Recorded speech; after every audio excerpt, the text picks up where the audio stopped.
संगत करें, संतों के प्रवचन सुने और वहाँ सुन करके हम अपने जीवन में उतारें। और चाहे जहाँ भी रहें हम ये न हो कि मंदिर में हम कुछ और हैं और मंडी में कुछ और हैं, घर में हम कुछ और हैं, मंदिर में कुछ और हैं, मंदिर में मस्जिद में कुछ और हैं। नहीं, जिस तरह से आप शांति मस्जिद में रहते हैं, आप इबादत करते हैं, आप नमाज पढ़ते हैं, आप प्रार्थना करते हैं, सबकी या अपनी भलाई के लिए प्रार्थना करते हैं, मंदिर में भी आप जाते हैं अपनी भलाई के लिए, परिवार की भलाई के लिए, गांव समाज की भलाई के लिए, या स्वयं को सुधारने के लिए संकल्प वहाँ लेते हैं, प्रार्थना करते हैं, तो वही भाव लेकर के हम अपनी दुकान में, अपने मकान में और अपने गांव में आएँ तो वही भाव, पवित्र भाव रखें, वही शुद्ध भावना रखें और वही शुद्ध कार्य करें। जैसे कि एक छोटी सी बात है, लोग आ जाते हैं तीर्थों में, मैंने प्रयाग में देखा, मैंने हरिद्वार में भी देखा कि वहाँ जाकर के गंगा में लोग लाई लेकर के मछलियों को चुनाते हैं, कहते मत्स्य भगवान है, मछली भगवान को भाई दे दो। तो मछली भगवान को भाई वहाँ दाना चुनाते हैं, वहाँ लाई जा करके चुनाते हैं, और जब घर में पहुँचते हैं तीर्थ करके आए, बड़े पवित्र भावना से जय बोलते हुए, और वहाँ सबके महापुरुषों के दर्शन किए, देवी देवताओं के दर्शन किए और दान धर्म भी किए।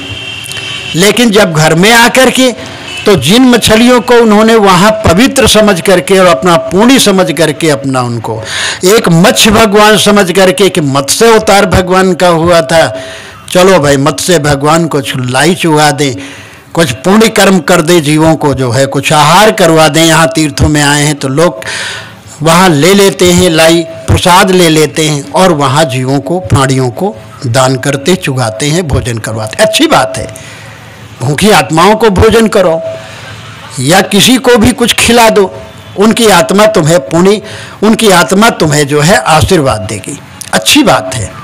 लेकिन वही भाव लेकर के तुम घर में जब आओ तो किसी नदी या तालाब के पास जाओ तो फिर वही भाव रखो कि ये भाई मत्स्य भगवान है, हमने पुण्य किया है, हमने लाई चुगाया है तीर्थों में, जीवों के ऊपर दया करना चाहिए, प्राणियों पर दया करनी चाहिए। तो जब इस भाव को लेकर घर में भी वही भाव लेकर के आओ, पवित्र भाव लेकर के, तब तुम्हारा सुधार होगा, कल्याण भी होगा।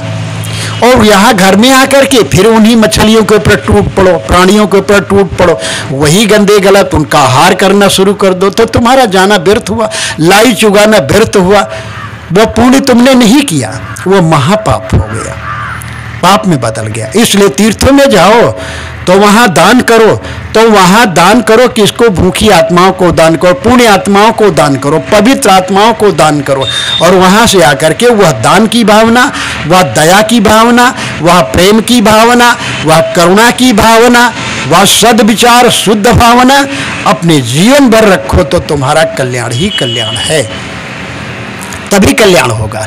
नहीं तो जिंदगी भर घूमते रहो, जिंदगी भर नहाते रहो, और जब ऐसी खाली नहा ले, अरे भाई नहा करके तुम्हारी भावना, मान लो ऐसे चलो तो चलो भाई पवित्र पानी है, शुद्ध पानी, उसमें स्नान करो, अच्छी बात है, लेकिन तरने की भावना से नहीं, बल्कि सत्कर्म करने से ही तरोगे, पवित्र मन होगा तभी तरोगे।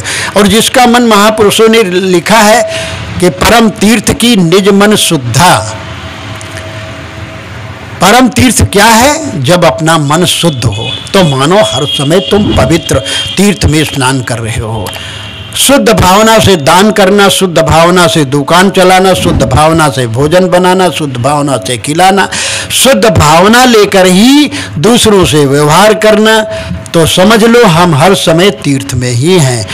तो परम तीर्थ की निज मन शुद्धा। सबसे परम तीर्थ क्या है?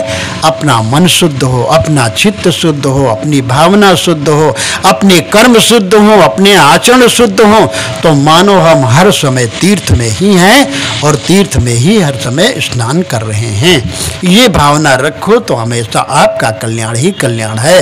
और स्वयं कल्याण करो, दूसरों, स्वयं का कल्याण करो, अपनी आत्मा का, और दूसरों के कल्याण की भावना लेकर ही सारा कार्य करो। तो निश्चित है यही मानव जीवन का लक्ष्य होना चाहिए और अंत तो गत्वा हमारा इस संसार में रह करके आत्म कल्याण के लिए प्रयास करना चाहिए। बोलिए सद्गुरुदेव की।